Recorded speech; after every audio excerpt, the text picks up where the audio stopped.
in the Council, and today the committee is conducting a hearing on a bill to include electronic cigarettes in the New York City Smoke-Free Air Act.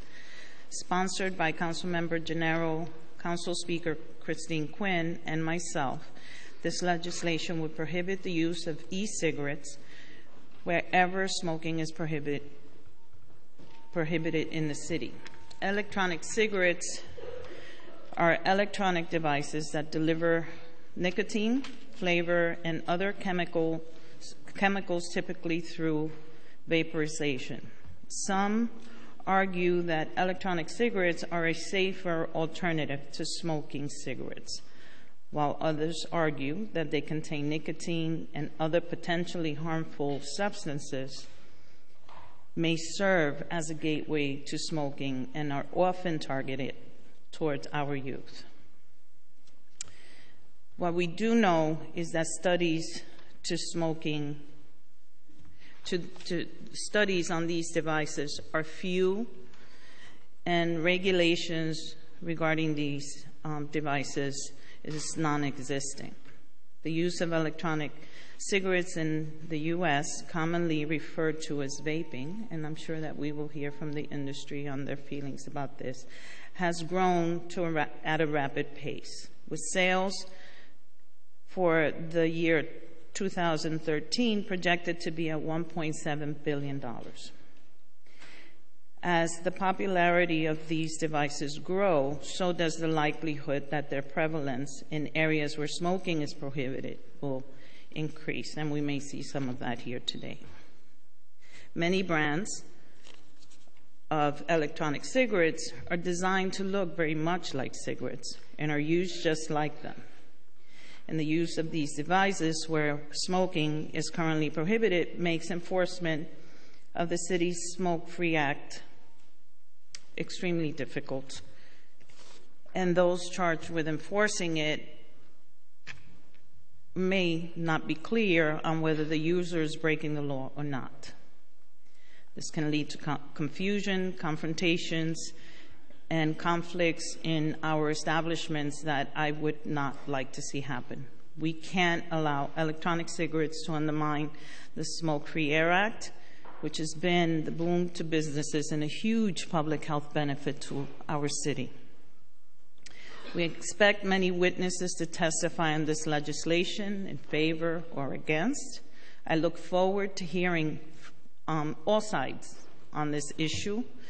And while I understand that many are passionate about the topic, we will be respectful and appropriate and have a dignified conversation. And as chair of this committee, I am pretty comfortable hearing opposing sides as long as we do not get disrespectful. I expect that we will conduct ourselves accordingly. And before I turn over to Dr. Farley, I want to thank the committee staff for their work in preparing for this hearing. And I'm going to cheat because I don't have all their names.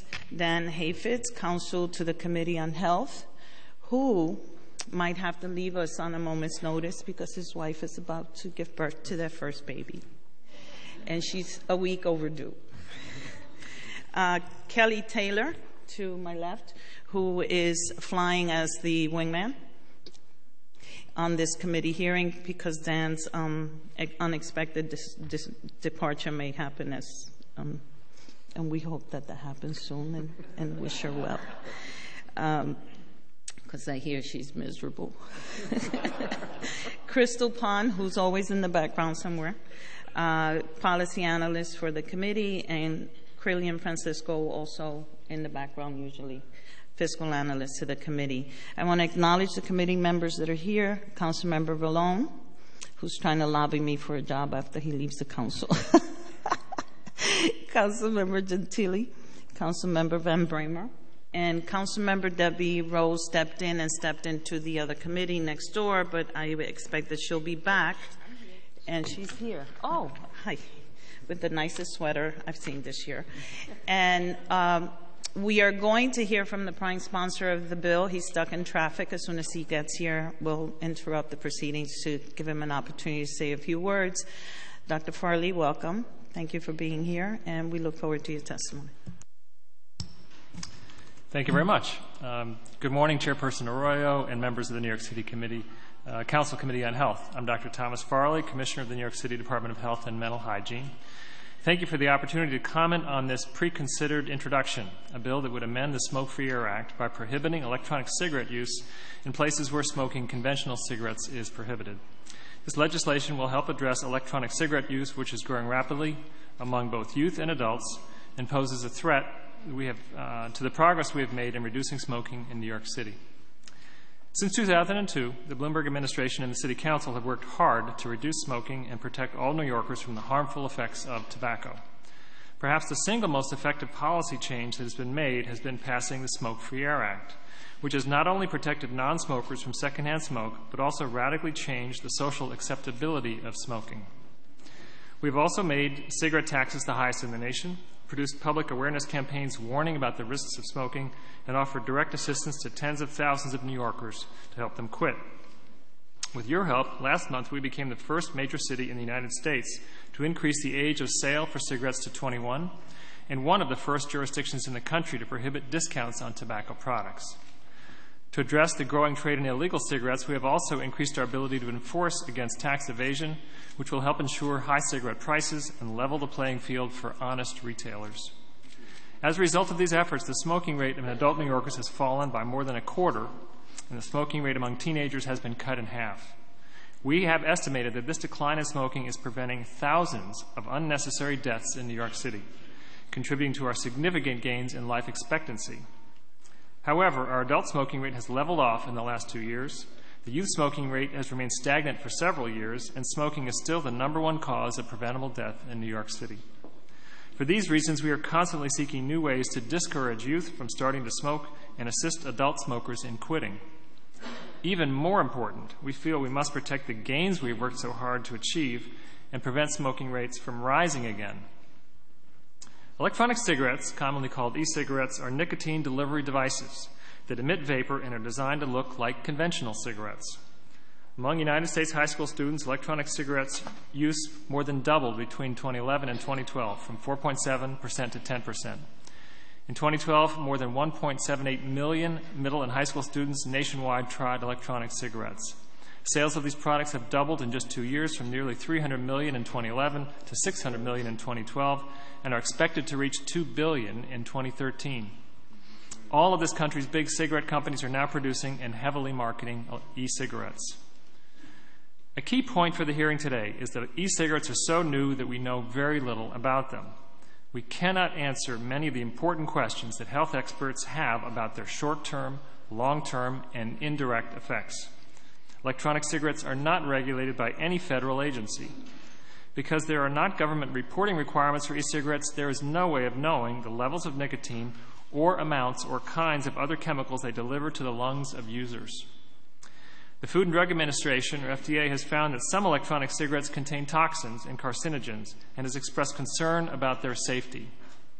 Some studies suggest that electronic cigarettes release emissions containing volatile organic compounds and fine particulate matter, which are associated in large enough concentrations with respiratory problems. Electronic cigarettes have not been subjected to any long-term scientific studies, and their impact on health over time is unknown. What we do know with certainty is that most of these devices contain nicotine, a highly addictive substance, and many electronic cigarettes look virtually identical to and mimic the action of smoking a conventional cigarette. I'm sure you'll hear later today from e-cigarette advocates that e-cigarettes, by delivering nicotine to addicted smokers, help those smokers quit. Based on this argument, they believe health experts should condone or actually promote e-cigarette use. And initially, the FDA tried to regulate e-cigarettes as drug delivery devices. But remarkably, it was the electronic cigarette industry itself that sued the FDA over this, arguing in court that electronic cigarettes were not drug delivery devices, but instead were tobacco products and should be regulated as tobacco products. And in 2010, the federal court agreed with them. In the Associated Press article on this legislation last week, a representative of the Tobacco Vapor Electronic Cigarette Association reiterated this position, saying that e-cigarettes should be regulated as tobacco products. By the industry's own logic, then, e-cigarette use should be discouraged by health experts and prohibited in places where use of conventional cigarettes is prohibited. In addition, there are reasons to question the claim that e-cigarettes help smokers of conventional cigarettes quit. The use of electronic cigarettes, particularly in places where smoking is prohibited, may actually have the opposite effect, helping smokers avoid quitting by acting as a bridge. That is, helping them maintain nicotine levels in their blood until they have an opportunity to smoke a conventional cigarette again. Several e-cigarette companies are now running advertisements, including ads on television, with attractive models and celebrities glamorizing the act of smoking in a way that we have not seen since conventional cigarettes were banned from television in the early 1970s. I view this marketing as highly irresponsible and dangerous because it may entice children to experiment with smoking. Allowing the use of electronic cigarettes in places where smoking is prohibited could accentuate this problem, making the act of smoking conventional cigarettes socially acceptable again and undermining the enormous progress of tobacco control over the past few decades. The impact of the social acceptability of smoking should not be underestimated. Children and young adults are heavily influenced by whether they feel a behavior is viewed positively by their peers. If smoking becomes socially appealing or even glamorous again, we can be virtually certain that smoking rates in teenagers will rise. Another concern is that young people who experiment with electronic cigarettes may become addicted to nicotine and then switch over to smoking conventional cigarettes. Finally, allowing the use of e-cigarettes indoors may make it difficult to enforce the Smoke-Free Air Act against conventional cigarettes because e-cigarettes and conventional cigarettes look so much alike. Just to give you an idea, I've got one here somewhere. So this is an e-cigarette, and as you can see, it's indistinguishable, certainly from the distance you're at, from a conventional cigarette. New Yorkers have come to enjoy and greatly benefit from smoke-free restaurants and bars. We do not want to return to a day in which smoking conventional cigarettes in these places is allowed, simply because restaurant and bar staff can't easily distinguish them from e-cigarettes.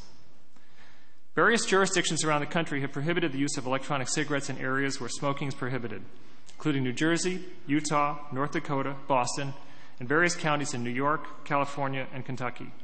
Last week, Chicago announced that it is pursuing similar legislation. Because of these concerns, prohibiting the use of electronic cigarettes in areas where smoking is restricted is a prudent step. While more research is needed on the health effects of electronic cigarettes, waiting to act could jeopardize the progress we have made over the past 12 years. Thank you for the opportunity to testify, and I'm happy to answer any of your questions. Thank you, Commissioner. I have one question, and then I'll turn it over to my colleagues.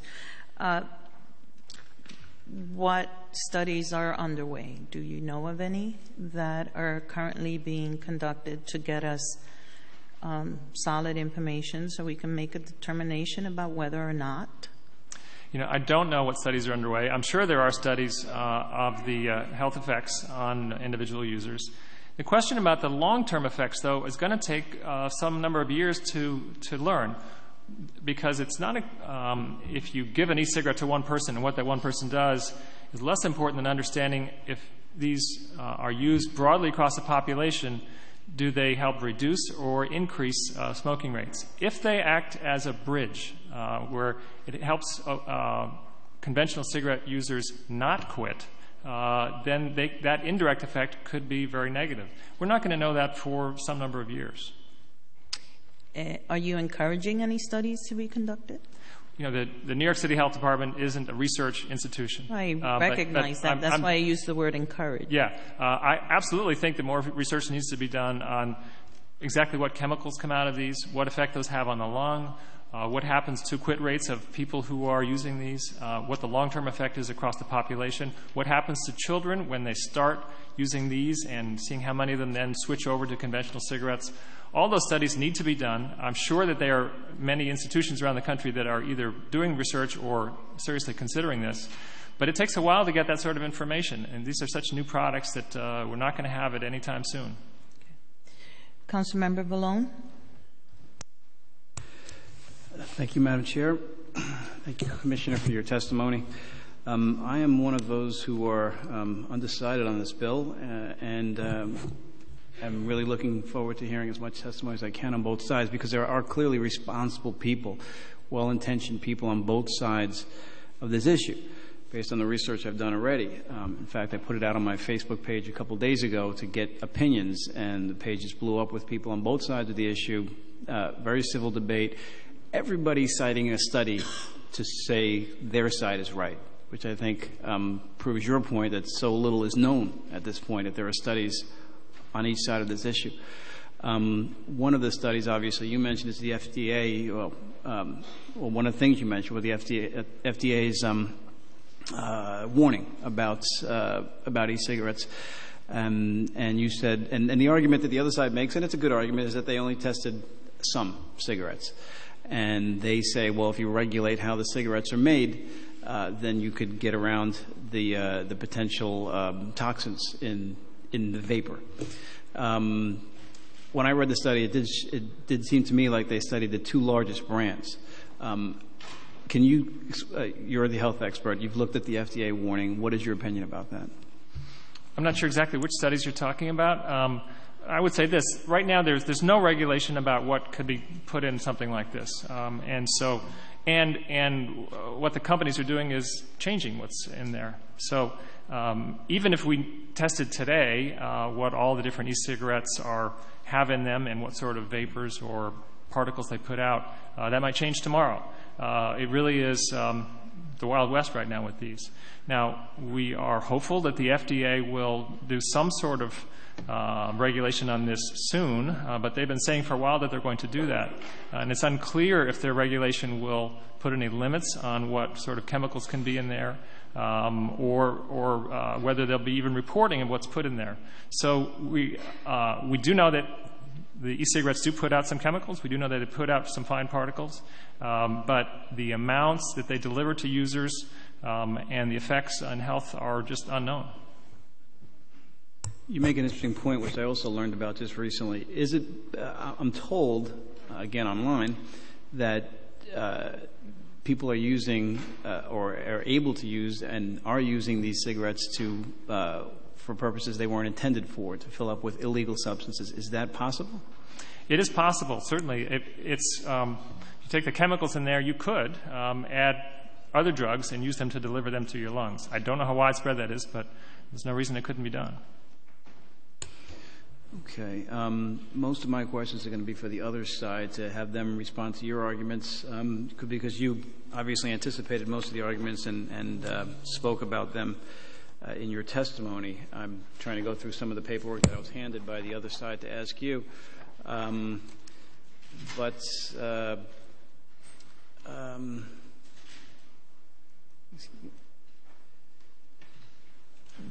Do you believe there's any type of regulation less or below what you're proposing that might also be effective? You know, this is a particular piece of legislation is around the Smoke-Free Air Act, which I said I think probably the single most important thing that we have done to reduce smoking rates in New York City. If we can't enforce the Smoke-Free Air Act because people can't easily distinguish an e-cigarette from a regular cigarette, then that's a problem wherever the Smoke-Free Air Act is in place. So I think that's something that the committee should look at very seriously. Imagine if you were in a bar and half of the people there were smoking something that looked like that. It would be awful hard to tell how many of them are smoking a conventional cigarette, how many are smoking an e-cigarette. And I don't think we want to go back to situations where bars are filled with smoke. Well, the argument obviously is it's not smoke, it's vapor. How would you address that? Okay, quiet. No. Quiet, please. Okay, so we're going to do something else. Instead of make noise, just we can show support in different ways. Let's do it quietly, okay? Thank you. No, I have a couple of responses to that. One is that whereas these don't put out smoke in the quantities that you see from a conventional cigarette, they do put out fine particles, they do put out chemicals, and I certainly can't guarantee that that is safe. But the other thing is that this enforceability of the Smoke-Free Air Act is really, really important. If people can't distinguish, then that opens the door for smoking conventional cigarettes again in all sorts of settings. And as you know, there's no city enforcement 99% of the time of the Smoke Free Air Act. It ends up being self-enforcing by other people in a bar or restaurant or the wait staff. And if they can't distinguish this, then that could really fall apart. That is a valid point also. It was my father that put in the first Smoke Free Act, and back then it had a smoking section in restaurants, and people said how outrageous that was, and it would end the restaurant industry as we know it. But you've been doing great work when it comes to stopping our kids from smoking, and obviously make some points that are well worth considering, and I can't wait to hear the other side also. Well, let me say this though: the way not to win this argument is to keep blowing up our Twitter pages with tweets. Okay, whoever tweets us the most is probably going to lose because it's very annoying. But I do welcome the input from all sides, and I look forward to hearing the rest of the testimony. Commissioner, thanks for your great work. Thank you. Thank you, Councilmember. Now we're going to hear from the bill's prime sponsor, Councilmember Gennaro. Thank you, Madam Chair. Thank you, Commissioner, for being here. I give my apologies for being late. There was someplace else that I had to be, and that was locked in place many months ago, and I couldn't get out of it. So sorry that I was late. Sorry that I missed your good testimony, Commissioner. Yes. No, I didn't. Well, anyway, that was... I'm going to dispense with my opening statement. I feel like I lost the right to make a long opening statement because I got here late, but I just will mention a couple of quick things. Other than to thank you for your work, Commissioner, on what we did on 21 and all the steps we've taken over the last few years. The statement from the Tobacco Vapor Electronic Cigarette Association, which is not just a national trade organization for the industry, but is international, when they were asked about my bill, Mr. Thomas Kickless, who is the co-founder and CFO of that organization, indicated that, quote, it's been our position, meaning the Tobacco Vapor Electronic Cigarette Association, it has been our position that e-cigarettes should be regulated as a tobacco product. So this is from the industry itself. Notwithstanding all the attention that this hearing is getting, I don't know why this is such big news, in that about in between 17 and 20 million people in this country, live in either states or, local governments where e-cigarettes are regulated in the same way as tobacco products. You might have listed that in your statement, and I wish to add my voice to what you mentioned about undermining enforcement and kind of like renormalizing the act of smoking. And for all the attention that this bill is getting, no one has called me. Like nobody has called me about it. And I do bills all the time, and people that have a big problem, they tend to call me about it. Of course, they have the opportunity here, to come in a formal setting, to make their voices heard, and I'm happy to hear that. I don't think this is very big news. We already have almost 20 million people in this country, living, within jurisdictions where, there is parity, between the regulation given to tobacco products and to e-cigarettes, and the statement from the industry itself. It has been our position that e-cigarettes should be regulated as a tobacco product, period.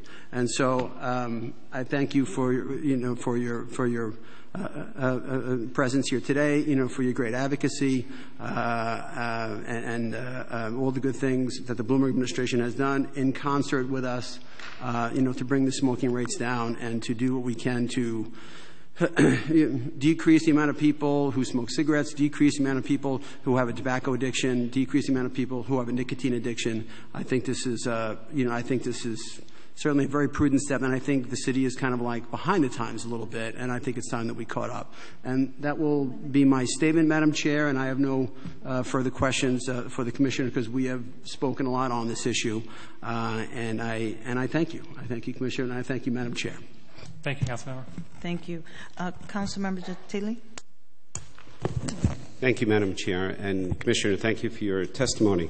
I'm just wondering if we're here today, based on your testimony, trying to fit a square peg into a round hole, based on the definition that we have for the Smoke-Free Air Act, and the fact that the Smoke-Free Air Act addressed the issue of secondhand smoke. And as you said in your testimony today, or has been pointed out in the presentation, is that there is no traditional secondhand smoke with e-cigarettes. So are you suggesting that we redefine the Smoke-Free Air Act because the basic definition was to protect secondhand smoke? No, it's the way that the bill is written, as you noticed, that electronic cigarettes are listed separately. And the reason for us supporting this is, as I put in my testimony, that while we don't really know what's in the vapor, there are some studies indicating there's some chemicals, some studies indicating particles in there. The primary concern of the health department is the enforceability of the Smoke-Free Air Act against conventional cigarette smoking, because we know that has been enormously important, not just from protecting people against secondhand smoke, but also reducing smoking rates overall by making it less socially acceptable. If allowing e-cigarette use indoors undermines that, then we've lost this incredibly important tool. I should just point out right now, there's no law right now that says that a teacher couldn't use e-cigarettes in front of his or her classroom in school. And that should make you wonder a little bit about what the effects could be if this got to be very, very popular on young children picking up either e-cigarette use or conventional cigarette use. So it really has nothing to do with keeping the air smoke-free? I didn't say that. I would say we don't know what is in these because they change all the time, because there's no reporting on what's in there. And so I cannot guarantee that what comes out of these things is safe. I don't think that's the primary reason, but I cannot guarantee that it's safe. Well, let me this is something that came from the material we're given today. I'm not exactly sure who submitted it, but it indicates here that Dr. Michael Spiegel, a public health professor at Boston University and an activist anti-smoker, links, and he's quoted here, to a New Zealand study that, quote, reveals, again by actual measurement, that the toxic emission score, which is a score based on levels of 59 priority toxicants, was 0 for electronic cigarettes. And he further cites a study which concludes that the exhaled vapor from electronic cigarette smokers contain mainly propylene, glycol, glycerin, and small amounts of nicotine. There does not appear to be any major concern regarding any dangers of exposure to passive vaping. That comes from the health professor at Boston University. I'd like your reaction. As I said, it is not the primary reason why we are supportive of this bill is not the exposure to the people secondhand. But again, I cannot guarantee it's safe. The primary reason is that the potential loss of enforceability of the Smoke-Free Air Act against conventional smoking. Well, wouldn't that be just as easy as touching the tip of an electronic cigarette to see if it's cool? If it's cool, that means that's an electronic cigarette. If you get burnt. Right. If you're right next to one person, that's true.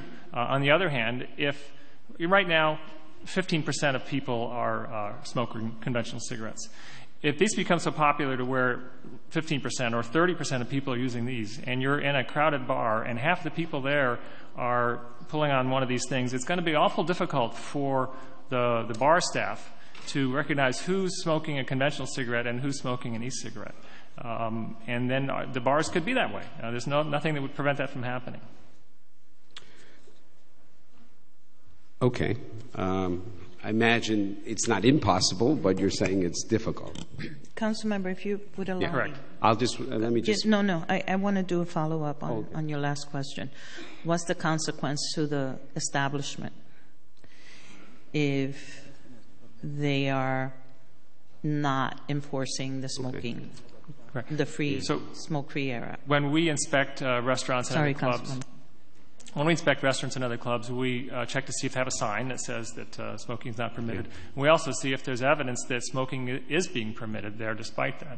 And so they can be cited with a violation if smoking is permitted. So there is some risk if a restaurant doesn't enforce or can't enforce against smoking of conventional cigarettes, that they would be cited with a fine. What if the regulation might otherwise be making electronic cigarettes look different than conventional cigarettes, so that your concern about enforcement would be much easier and frankly removed? I saw some in the audience here holding up some electronic cigarettes that don't look like conventional cigarettes. So what if the regulation were to require electronic cigarettes to look significantly different than conventional cigarette? The council could try to do that if the council wants to. My guess is that you would find it difficult to figure out how to create a definition that excludes this but doesn't exclude some of the other ones that look have different shapes and sizes. Well, that's something I think we need to consider as a measure short of complete banning. But you and I have had this discussion many times before when we talk about indoor smoke and secondhand smoke being dangerous and the Smoke-Free Air Act. We totally in this city overlook the secondhand smoke and the smoke that's going on in hookah bars across this city. And that smoke, as we have discussed before many times, has been shown to be as dangerous, if not more dangerous, than cigarette smoke, given the fact that there is nicotine very often mixed in with the herbal shisha, as well as the tar at the bottom of the hookah pipe. And that is a real danger to not only those smoking, but those in that bar who are inhaling that secondhand smoke. I'm just a little bit amazed that we're rushing to this one, and yet we haven't really seriously dealt with, and I have a bill concerning that, but we really seriously have not dealt with the secondhand smoke, which is a clear violation of the Smoke-Free Air Act if we were to bring the hookah bars under the Smoke-Free Air Act. Right.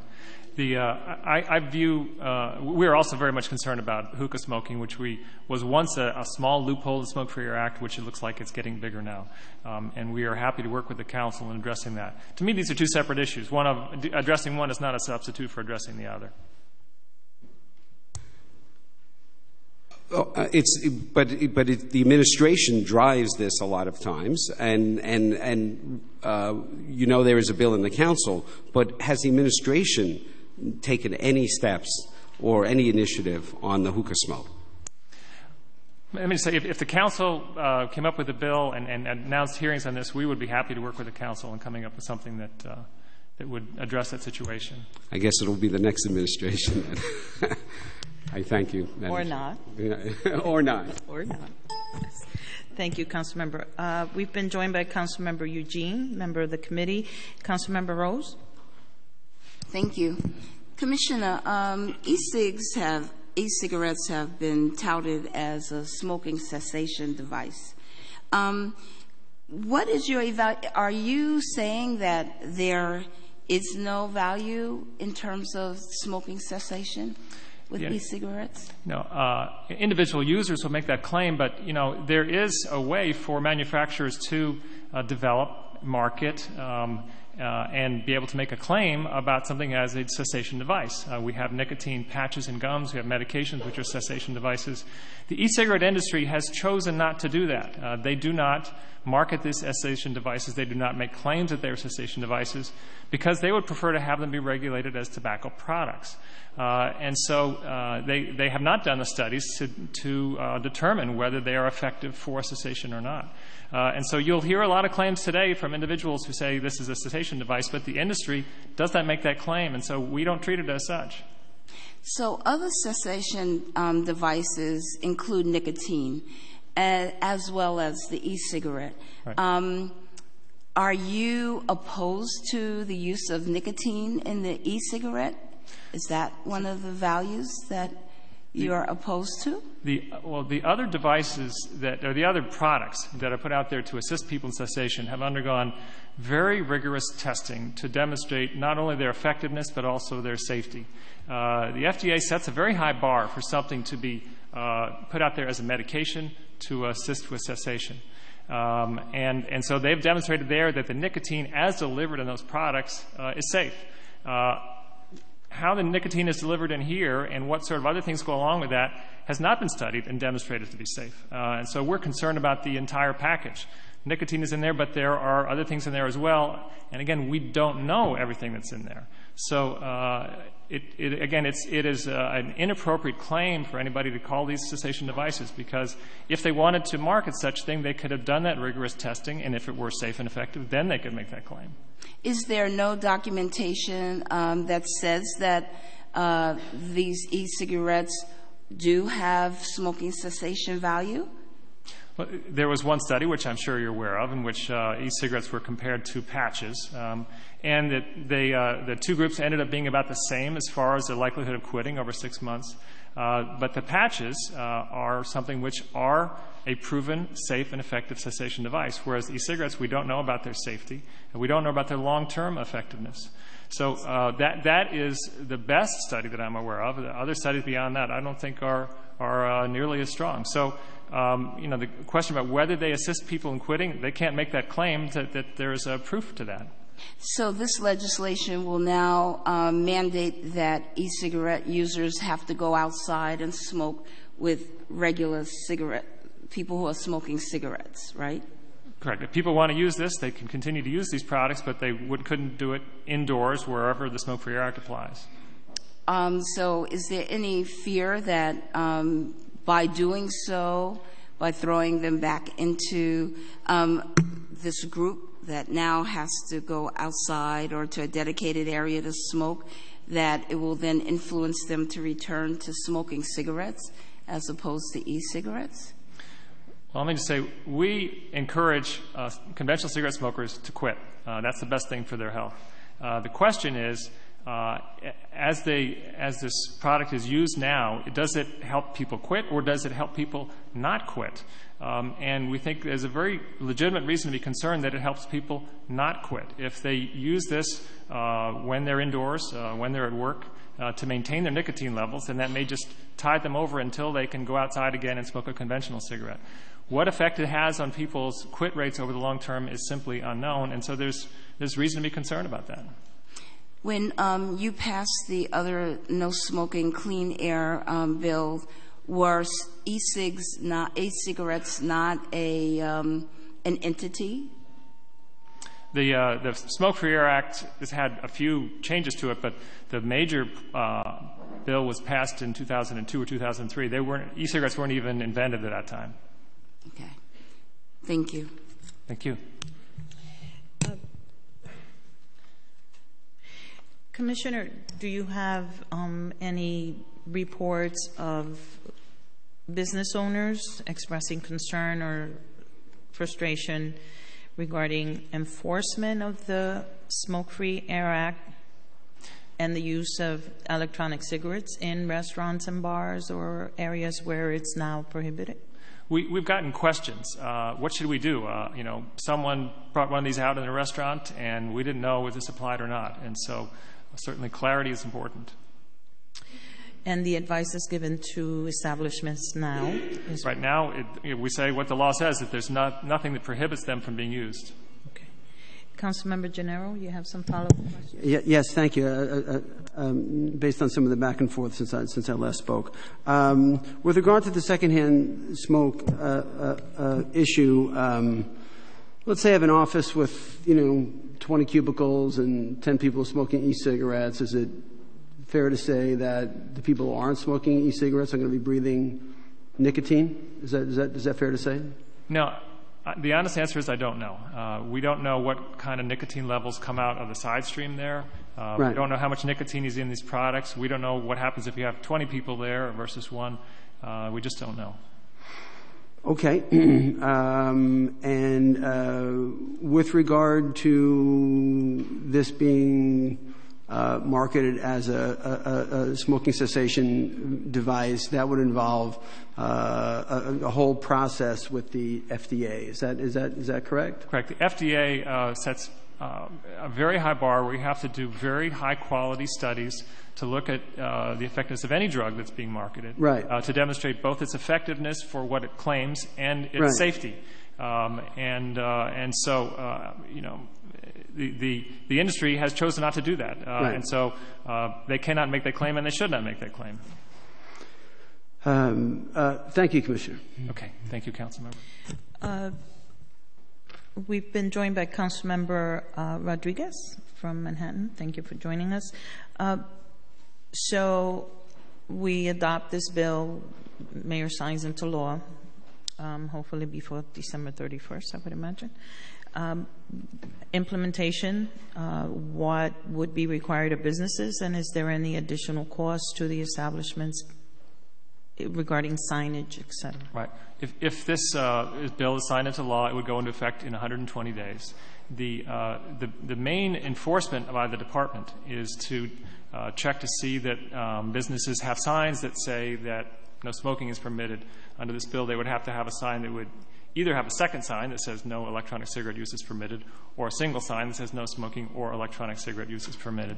And so they'd have to change that sign. And the department would give ample time for restaurants and other clubs to do that. We said up to a year.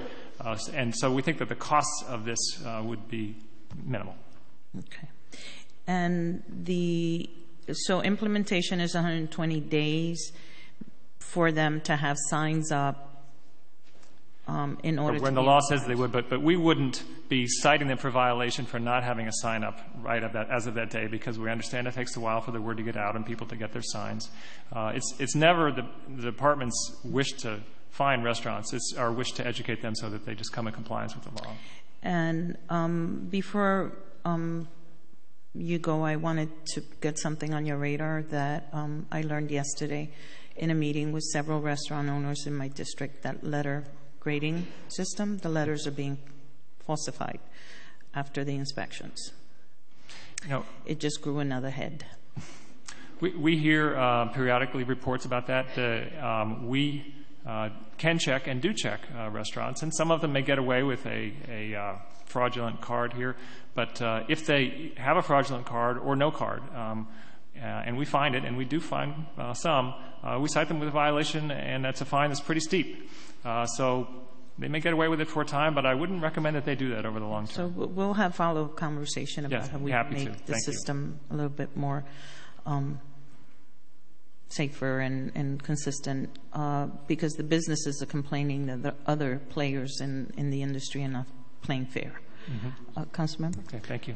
Just quickly, Madam Chair, based on the fact that there's so much lack of knowledge on the effect or the danger of the e-cigarettes, couldn't your department do that some type of testing to get some kind of basic information that you could present to us? For example, we got the New Zealand study that I just quoted to you before. You know, I think there are a whole range of studies that need to be done. There's studies about what this delivers to the lungs of users. There's about what it delivers to people nearby. There's a question of what it does to quit rates among users. Individually given these, there's a question of what happens when it's across an entire population. The department does not have the resources to do all that research. There are people, I'm sure, around the country and around the world who are doing this, because this is an issue all over the world right now. These things are really exploding around the world. We will have more information in the future. I think the question for the committee today is, do you want to wait until we have more information 5 years from now, and we may find out that the health consequences are quite bad, or do you want to act now? 5 years from now, this industry will be a multi-billion-dollar industry, and it will probably be more difficult for the committee to act. So it's your testimony, though, that the department has no ability to do any type of testing that would be helpful in this regard? It would be very difficult for us to do that. That's not, we don't in general do toxicology testing. and testing of, what something like that puts out. I would rather have it be done by a laboratory that has the expertise to do that, and there's a cost to doing that. And I think if we were to try to divert some of our budget for that whatever we're cutting to do that also would not be very popular. So you are aware of the studies that are out there? Yes. And you've looked at those? We have looked at the studies that are out there. We still feel that, as I said, the most important questions are still unanswered. Commissioner, is this bill precedent-setting as it relates to prohibiting the use of electronic cigarettes in public places? No, there are many other jurisdictions, several states, many other cities and counties that have taken action like this. As I mentioned, the city of Chicago is considering this virtually the same legislation right now. So because these are so new, this is happening all over the place, but in many ways we're behind other places on this. Are you aware of any problems with the implementation of the regulation? I'm not aware of any problems at places that have implemented, and I believe it may be some very nearby places have done it. I believe New Jersey, nearby counties have implemented this. Okay. I should also say that the MTA on its own has interpreted its own policy, smoke-free policy, as already applying to this, so that they are already enforcing this on subways and the transit system. Okay. Thank you, Commissioner, for your testimony. We look forward to continuing the work of this committee as it relates to how we can improve the health of our city's residents.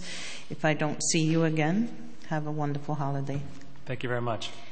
Okay. We're going to go into the public portion of the testimony that we're going to hear, where as much as I hate to use the clock on those testifying, we're going to do so. We have 60 people signed up, and they continue to come in. We want to make sure that we hear from everyone, so we're going to put a 3-minute clock on. I'm going to ask that you please, if you have written testimony, summarize it, give us the meat and potatoes of it, and when you speak from the heart is probably the best testimony that I've ever heard here in the council, so please do so respectfully.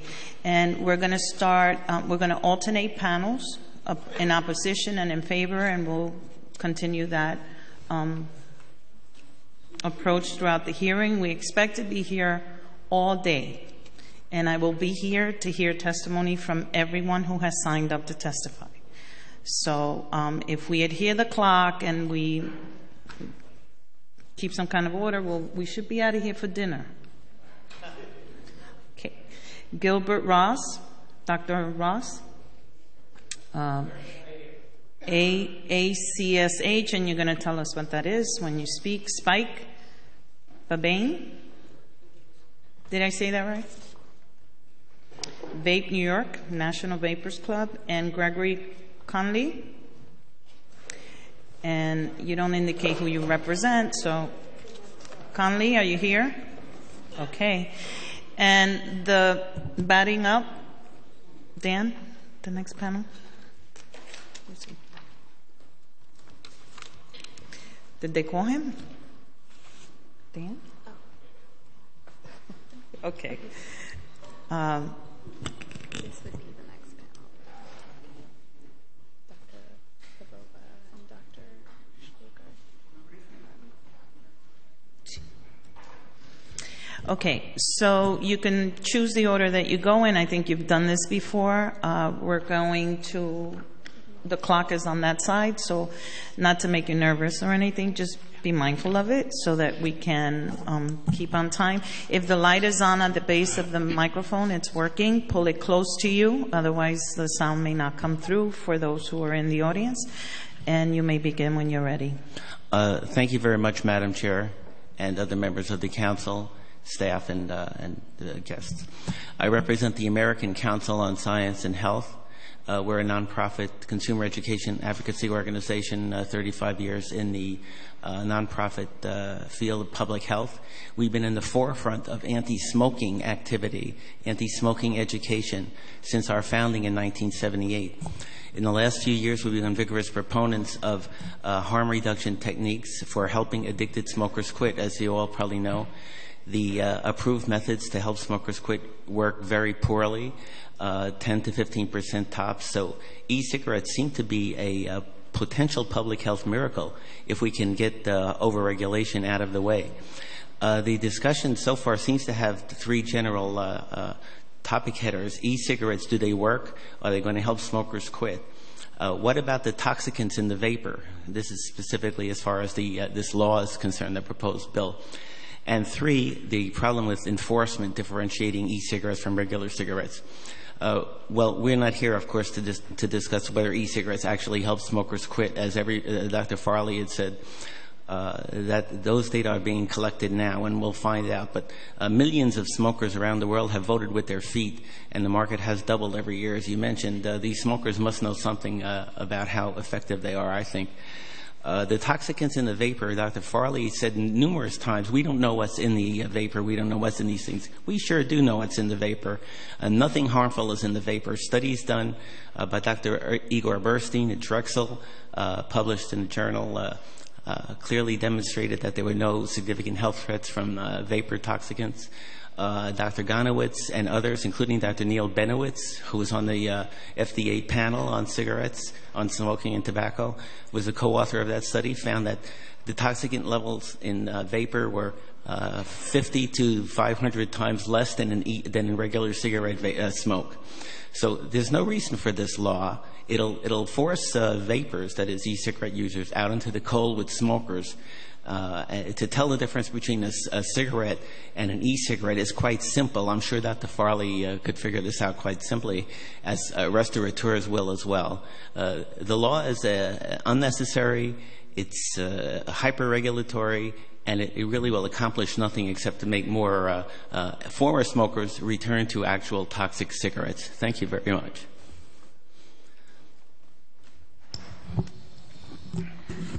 Most of you know who I am already. My name is Spike Babayan. I am a founder of National Vapors Club, and I also co-own Vape New York, e-cigarette store.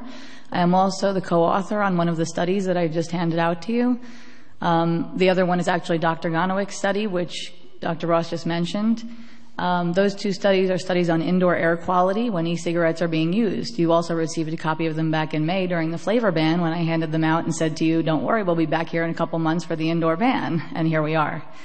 I'm co-author on that paper. The paper discusses the difference between tobacco smoke and e-cigarette vapor. And it tells you the levels of toxins for the VOCs that Dr. Farley mentioned, PAHs, nicotine, nitrosamines, and all of the major toxicants in cigarette smoke. And they showed that the levels, in fact, I would like to read it to you, but since I gave all the copies to you, I'm not sure I actually have one. Okay, and the conclusion of the study was for all byproducts measured, electronic cigarettes produce very small exposures relative to tobacco cigarettes. The study indicates no apparent risk to human health from e-cigarette emissions based on the compounds analyzed. You will also find the same conclusion in Dr. Gonowick's study, which found the same levels and same numbers of all of those constituents. For people to say that there are no studies, especially while I sit here after I've been doing this study since 2009 and raising funding to do this study and trying to find indoor air quality experts to complete the study since I'm not a scientist, so I couldn't do the study, kind of makes me a little bit upset, especially since the whole health committee had a copy of the studies that were already completed in May. There are studies. There are not just the two that I handed out. You saw the box drop when I walked up because there are about a half a dozen more, but I couldn't print them all because it would have killed too many trees. So briefly, since I don't have an awful lot of time left, I just wanted to very quietly ask if we could have all the people who are vapors put your hand up in the air, please, or your e-cigarette up in the air. How many of you never, put your hands down for a minute, how many of you never smoked a cigarette before you started vaping? Okay. How many of you don't smoke cigarettes now and continue to vape? Okay. So all of these people used to smoke, and all of these people, except maybe one, don't smoke anymore. We can say there are no studies, but I mean, if you do that, if you count that as a survey, that's a little miniature study there. Okay, so Spike, talk to us. Briefly, what your bill is trying to do is to denormalize smoking. These people quit smoking. What you're trying to do and what this bill does is denormalize quitting. Okay? Bear that in mind when you put this legislation through. You're trying to denormalize quitting. We don't ban water because it looks like vodka. We educate people and tell them it's not.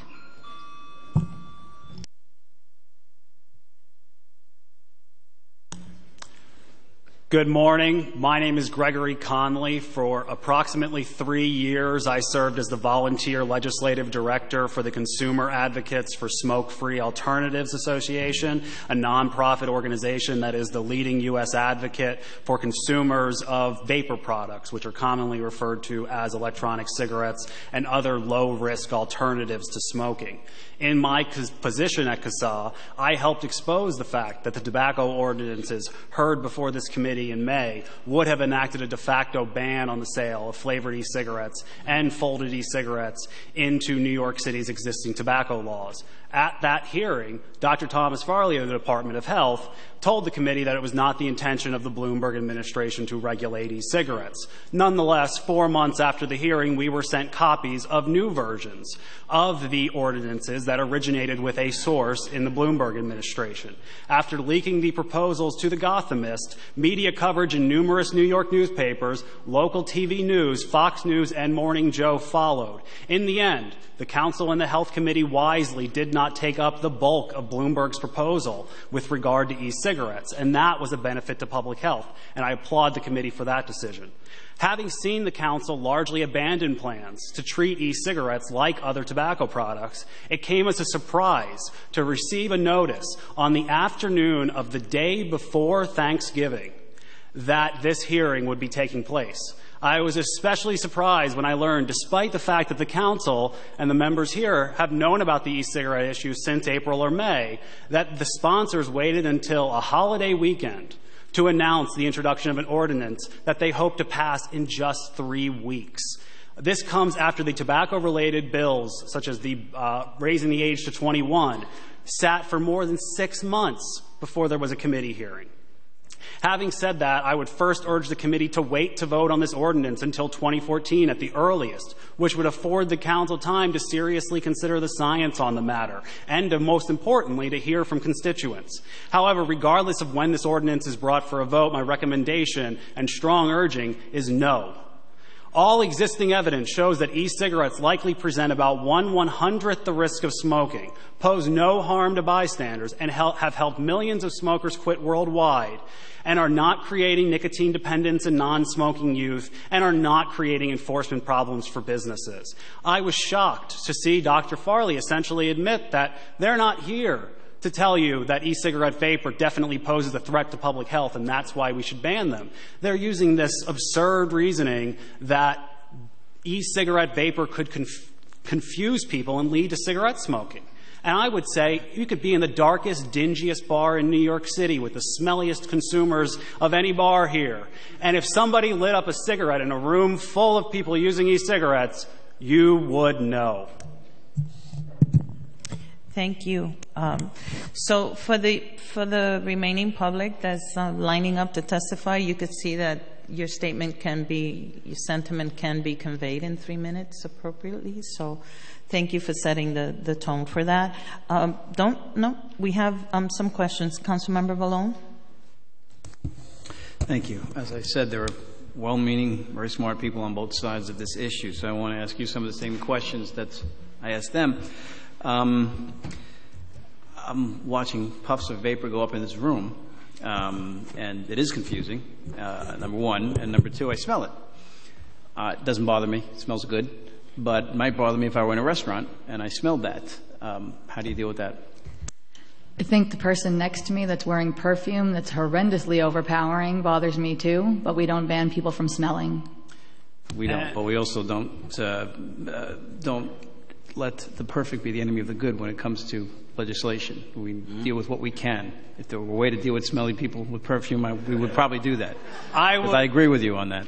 I would also add that restaurants remain free today to ban e-cigarette use, and many restaurants and private businesses do ban e-cigarette use, and that's fine with us because that's the private business deciding that because one customer may not like it, that they will ban it. And that's fine because it's a private business. It isn't the government stepping in and saying, despite the fact, as Dr. Farley admitted, that we have no evidence of harm, that we need to ban it and fine people and fine businesses who dare to allow somebody to use a smoke-free product. That would have been my argument. That's a very good argument.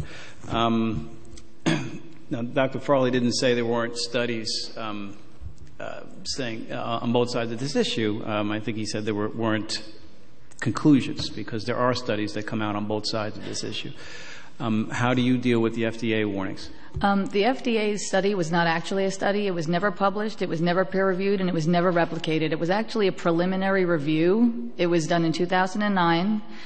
And what they found was that the levels of toxicants that they found were not toxic. However, that's not what the press release said.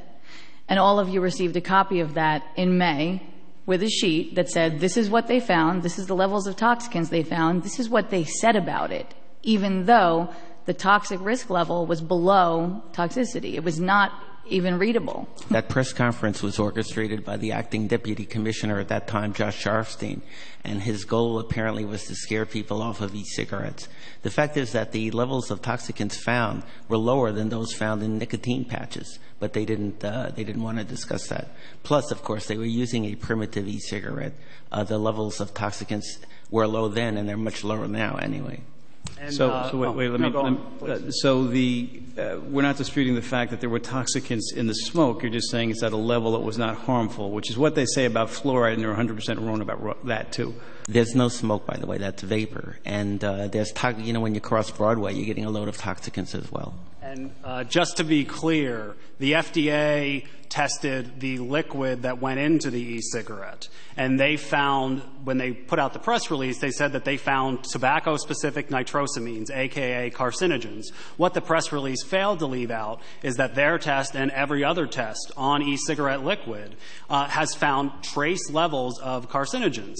And what these fine people that will speak today won't note is that the nicotine patch, gum, and lozenge and inhaler all expose users to trace levels of carcinogens that are around 1,000 times less than I'm not concerned about the users. They can do what they want. I'm concerned about the vapor that other people are inhaling. And those nitrosamines have never been found in the vapor, just to be clear. Okay.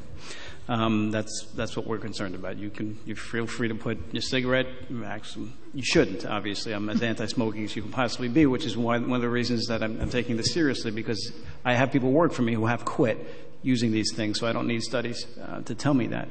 Last question, because I do want to get to a lot of people. The commissioner said that you can change what's in this on a daily basis.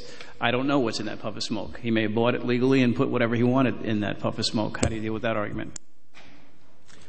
It's not smoke, but if it were vapor and the vapor were to have something in it that was an illegal substance, almost everybody in this room, even if you never smoked an illegal substance, would know what that smells like. And you just said, I can smell the e-cigarettes. They smell pretty, like apples, fruit. Yeah, but we couldn't do anything about it. Well, you could, because it's an illegal substance. And I've seen people searched by the police and made to blow out a puff and then arrested for using illegal substances in an e-cigarette. None of the consumers, you can't say that because you can, if I took an apple and I carved a hole in it, you can make like a pipe out of that to smoke marijuana in, but we don't ban apples just because you can do that. Again, you're going to the absurd example. That doesn't mean we shouldn't do what we actually can do. Councilmember? But I want you guys to deal with the arguments that they made so that we can get all the information, and I thank you guys for coming down today. My roommate in medical school used to empty his Marlboros and put marijuana in them, but we haven't banned Marlboros yet, although that might be something to talk about. Okay. Councilmember Gentili? Thank you, and thank you for your testimony. I'm just wondering, the people flocking to e-cigarettes from traditional cigarettes, could it be just as much an issue of convenience of going to e-cigarettes rather than the march to not smoking? The fact that you can smoke an e-cigarette inside, that it has nicotine. So this flock over to e-cigarettes, couldn't it just simply be an issue of convenience? Sure, maybe. But the fact is that the fewer cigarettes smoked, the better public health will be. whatever the reasons are for smokers switching to e-cigarettes, we don't frankly care. More e-cigarettes, fewer cigarettes. And by the way, that's been demonstrated over the last year or so. While e-cigarette sales have boomed, sales of tobacco cigarettes have hit historic declines. If that were the case, wouldn't it be a benefit to let people use them inside? Because if they had to go outside and the only reason they were using it was because they could use it inside, wouldn't they just smoke cigarettes when they went outside? Well, let me ask you, you also had people raise their hands here during your testimony. Do you consider those people non-smokers or on their way to being non-smokers? A non-smoker doesn't inhale smoke. And none of those people inhale smoke. But you guys keep calling it smoking, but it's not. It's vaping. Okay, it's vaping, but there is nicotine involved here. But you inhale nicotine when you use a nicotine inhaler, and we don't call them smokers. We don't tell people who chew nicotine gum they're smokers. They're nicotine. There's a difference between a nicotine user and a smoker. And what this Clean Indoor Air Act does is to benefit the public by reducing secondhand smoke. Right. Okay? So to tell someone who uses a nicotine inhaler, which is essentially what this is, that they need to stand outside in the smoking area and inhale secondhand smoke to use a smoke-free product is insane. So you're saying, you're not saying that that the nicotine in these e-cigarettes is not harmful. It may be harmful, but it's harmful to the person using it potentially, but it's not a harm to anybody else by a secondhand smoke. The handout that I gave out has a book in it, a little monograph, Nicotine and Health, and it discusses all of the physiological effects of nicotine. Nicotine at the exposure levels you get from cigarettes or e-cigarettes is not harmful to your health. It's addictive. And of course, it's a mild stimulant. I wouldn't want anybody to start using nicotine that wasn't on it already. But nicotine is not a toxicant, really. A lot of people think it is, including some physicians, but it's not. The study that I handed out that I was a co-author on showed that the levels of nicotine produced in the e-cigarette vapor was so low that it could not have a physiological effect on the people around the user. Right. But for the user itself, you're saying it's addictive but not necessarily dangerous. So is coffee. And I'll add that researchers at Virginia Commonwealth University about 2 years ago published a study assessing the abuse liability of e-cigarettes, i.e. non-users picking it up and becoming dependent on nicotine. And they found that because e-cigarettes only contain nicotine and don't contain a host of other chemicals that may contribute to dependence in cigarettes, and also that e-cigarettes deliver nicotine at a lesser rate than conventional cigarettes, that the abuse liability was far, far lower than for conventional cigarettes. Conventional cigarettes. Well, then how do you respond to the issue of the industry itself saying that they should be regulated and seen as a tobacco product?